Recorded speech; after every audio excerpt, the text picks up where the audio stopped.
Les plus grandes blessures viennent souvent de vos propres parents. Ce n'est pas l'ennemi extérieur qui détruit un enfant, c'est parfois sa famille. Parfois, ce ne sont pas les étrangers qui brisent un cœur, mais les parents. L'amour conditionnel des parents peut être la plus douloureuse des prisons. Les cicatrices les plus invisibles viennent souvent de la maison. Partage cette vidéo à tes parents. Je m'adresse aux parents. Vos enfants vous aiment, mais beaucoup rêvent de vivre loin de vous. Des milliers de jeunes vont chez le psy pour soigner les blessures que leurs parents ont refusé de guérir. Beaucoup d'aînés finiront seuls, non pas parce que leurs enfants sont ingrats, mais parce qu'ils ont semé la peur au lieu de l'amour. Le respect que vous exigez meurt aujourd'hui. Désormais, il devra être mérité. Vous croyez avoir donné le meilleur, mais en réalité, vous avez laissé un héritage de douleurs silencieuses. Si vous pensez que vos enfants exagèrent, demandez-leur en face. Leur silence vous répondra. Beaucoup d'entre vous finiront abandonnés, parce qu'ils n'ont jamais appris à écouter ceux qu'ils aiment. La vérité que je vais dire va vous déranger, mais elle pourrait vous sauver de la solitude. Ce que vous appelez respect, nous l'appelons peur. Et cette peur ne gouvernera plus notre génération. Vous avez nourri vos enfants, mais vous avez affamé leurs âmes. Imaginez un instant une salle silencieuse. Dans cette pièce, il y a des générations qui se regardent sans se parler. Les plus jeunes, fatigués mais lucides, observent leurs aînés avec un mélange d'amour, de douleur et d'incompréhension. Et face à eux, des visages marqués par l'histoire, par les sacrifices, mais aussi par une incapacité à avouer leur fragilité. C'est à vous, cette génération qui nous a précédés, que je m'adresse aujourd'hui, non pas pour vous accuser, mais pour ouvrir un espace de vérité. Car le silence a trop duré. Et comme l'enseignait Socrate, une vie sans examen ne vaut pas la peine d'être vécue. La fatigue des héritiers. Notre génération est épuisée. Non pas uniquement par le monde moderne, ses écrans et son rythme effréné, mais par le poids invisible que vous avez laissé sur nos épaules. Nous avons grandi dans un climat où reconnaître ses erreurs semblait un crime, où baisser la garde, montrer sa vulnérabilité, était perçu comme une honte. Vous nous avez appris à dissimuler nos blessures, à cacher nos larmes, à étouffer nos élans. Et pourtant, comme le dit le Bouddha, la souffrance est la grande enseignante, mais seulement si on accepte de la regarder en face. Vous n'avez pas voulu regarder. Alors, c'est nous qui avons dû le faire. Des milliers d'entre nous vont consulter des psychologues, des thérapeutes, des guides spirituels. Nous n'y allons pas seulement pour nos douleurs, mais aussi pour penser celles que vous avez refusé d'affronter. Les illusions du travail et du sacrifice. Vous avez cru qu'il suffisait de travailler dur, d'assurer un salaire, de remplir le frigo. Vous avez donné votre temps, votre énergie, parfois votre santé, à des entreprises prêtes à vous remplacer dès la première absence prolongée. Vous avez confondu loyauté avec soumission et sécurité avec enfermement. Vous avez cru qu'en nous offrant des diplômes prestigieux, des carrières honorables, vous nous donniez le bonheur. Mais écoutez cette parole de Confucius. Choisissez un travail que vous aimez, et vous n'aurez pas à travailler un seul jour de votre vie. Que s'est-il passé? Vous vouliez que vos enfants deviennent médecins, avocats, ingénieurs. Mais combien d'entre eux ont étouffé leur flamme intérieure pour satisfaire vos rêves? Pensez à Van Gogh, incompris de son vivant, rejeté par son entourage, mais qui peignait parce qu'il ne pouvait pas faire autrement. Imaginez si ses parents l'avaient convaincu d'être notaire. Le monde aurait perdu un univers de lumière et de couleurs. Le silence imposé, nous avons grandi dans des maisons où poser une question était souvent perçu comme un manque de respect, où une passion jugée inutile était immédiatement ridiculisée. Vous disiez « ça ne paye pas », comme si la valeur d'une vie se mesurait uniquement en monnaie. Mais l'histoire nous prouve le contraire. Combien d'inventeurs, de penseurs, d'artistes ont été moqués de leur vivant avant de transformer le monde? Galilée, qui osait dire que la Terre tournait autour du Soleil, fut condamné pour avoir suivi la vérité. Et vous, combien de petits Galilées avez-vous fait taire dans vos propres maisons? Le respect mal compris. Vous avez exigé le respect simplement parce que vous étiez nés avant nous. Mais le temps n'est pas une médaille. L'âge ne confère pas automatiquement la sagesse. Comme le dit Lao Tse, celui qui se croit sage ne l'est pas. Celui qui reconnaît son ignorance commence à l'être. Nous croyons au respect mutuel, pas au respect imposé par la peur ou la hiérarchie. Les masques qui tombent. Enfants, nous ne voyons pas vos failles. Vous étiez pour nous des figures d'autorité infaillibles. Mais aujourd'hui, grâce à la thérapie, à la réflexion, à la conscience nouvelle, nous voyons derrière les masques.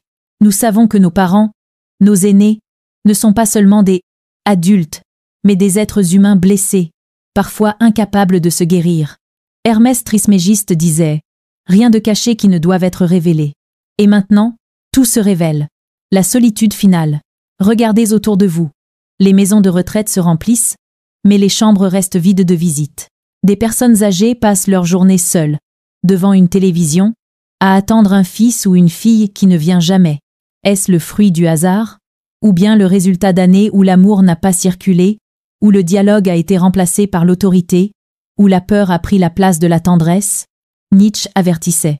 Celui qui combat des monstres doit prendre garde à ne pas devenir lui-même un monstre. En refusant de guérir vos blessures, vous nous avez parfois transformés en étrangers dans nos propres maisons. Héritage et responsabilité. Vous avez grandi dans un monde où l'on connaissait déjà les dangers du climat, mais où l'on fumait encore dans les lieux clos, où l'on construisait des modèles économiques sans se soucier de leurs conséquences. Vous pensiez que nourrir et loger un enfant suffisait. Mais un enfant a besoin d'un pain plus subtil, celui de l'amour, de la reconnaissance, de l'écoute. Comme le dit Sri Aurobindo, la plus grande éducation n'est pas celle qui nourrit le corps ou l'intellect, mais celle qui éveille l'âme. Une espérance malgré tout. Et pourtant, malgré nos blessures, nous ne venons pas vous condamner. Nous venons ouvrir une brèche. Nous voulons dire que le cycle peut s'arrêter ici, que vous avez encore le temps de faire un pas vers nous. Imaginez une rivière qui sépare deux villages. Pendant longtemps, chacun a vécu de son côté, regardant l'autre avec méfiance. Mais un jour, quelqu'un décide de jeter les premières planches d'un pont. Si un seul commence, l'autre peut rejoindre. Nous voulons être ceux qui commencent le pont. Mais il vous appartient aussi d'avancer dessus. Nous n'exigeons pas des excuses impossibles. Nous demandons seulement une reconnaissance sincère, une ouverture, un geste d'humilité. Le respect de demain ne sera plus basé sur la peur, mais sur l'amour réciproque. La famille de demain ne sera pas une prison, mais un espace où chacun pourra respirer. Et si vous osez, vous aussi, regardez vos blessures, baissez vos défenses, ouvrir vos cœurs. Alors être, enfin, les générations se réconcilieront. Comme le dit Rumi, la blessure est l'endroit par où la lumière entre en toi. Puissiez-vous accepter que cette lumière vous traverse enfin. Chaque époque voit naître une tension entre les générations. Les enfants naissent avec une lumière dans les yeux, un élan pur qui aspire à être accueilli, reconnu et aimé. Pourtant, beaucoup découvrent très tôt que l'amour parental n'est pas toujours inconditionnel. Il est souvent conditionné à des réussites, à des comportements, à des choix qui collent à une image préétablie. C'est une blessure profonde. Vouloir être soi, mais sentir qu'il faut devenir autre pour mériter un regard bienveillant. Comme l'exprimait Platon dans Le Banquet, l'âme humaine ne cherche qu'à retrouver sa part manquante, à être complétée par l'amour. Mais lorsqu'un enfant se heurte à un amour conditionnel, il ne se sent plus entier. Il se sent toujours en défaut. Le strict minimum n'est pas l'essentiel. Certains parents pensent avoir accompli leur rôle parce qu'ils ont donné un toit, de la nourriture, des vêtements. Oui, c'est indispensable, mais c'est seulement la base. C'est comme construire les murs d'une maison et oublier d'y mettre des fenêtres. L'abri existe, mais la lumière n'entre pas. Lao Tse disait « Nourrir la vie, ce n'est pas remplir le ventre, c'est ouvrir le cœur ». De la même façon, l'éducation ne consiste pas seulement à satisfaire les besoins matériels, mais à offrir une présence qui élève l'âme. L'appel de toute une génération.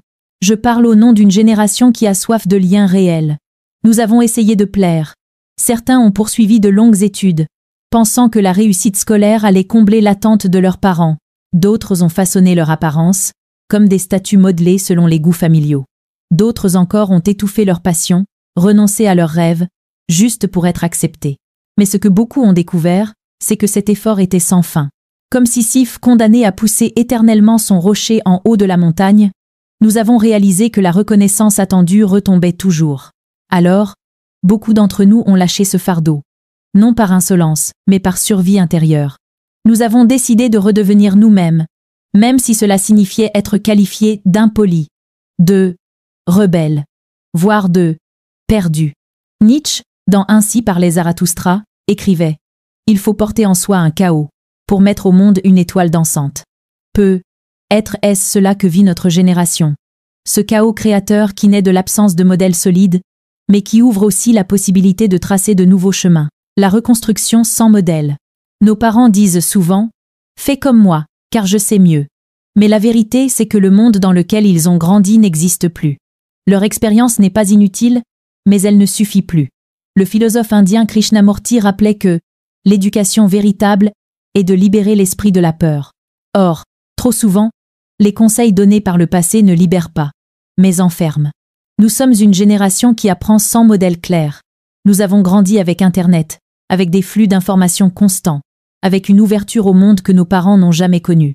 Et pourtant, on nous demande de naviguer seuls dans cette mer agitée, tandis que ceux qui pourraient nous soutenir refusent parfois d'apprendre nos codes, nos réalités, nos outils. C'est comme si un marin de l'Antiquité, habitué à naviguer en suivant les étoiles, refusait d'apprendre à lire une carte moderne. Sa sagesse des constellations est précieuse. Mais face à de nouvelles routes, elle ne suffit plus. Le futur redouté, parents s'abandonner. Je ne parle pas pour accuser. Je parle pour prévenir. Car le risque est immense. Que demain, beaucoup de parents se retrouvent vieux, isolés, dans des maisons de retraite, regrettant que leurs enfants ne viennent plus les voir. Et pourquoi ? Parce qu'ils n'auront pas su bâtir ces ponts de confiance quand il était encore temps. Parce que l'amour aura été confondu avec le contrôle, et la présence avec l'autorité. Le Bouddha disait « Tout ce que nous sommes est le résultat de ce que nous avons pensé. Si les parents pensent que l'autorité suffit, ils récolteront le silence. Mais s'ils pensent que l'amour est un échange, alors ils récolteront la fidélité et la gratitude. La vulnérabilité, comme clé, ce que nous demandons n'est pas la perfection. Nous savons que vous êtes humains. Nous savons que vous aussi portez vos blessures, vos fatigues, vos manques. Mais nous avons besoin que vous osiez les reconnaître.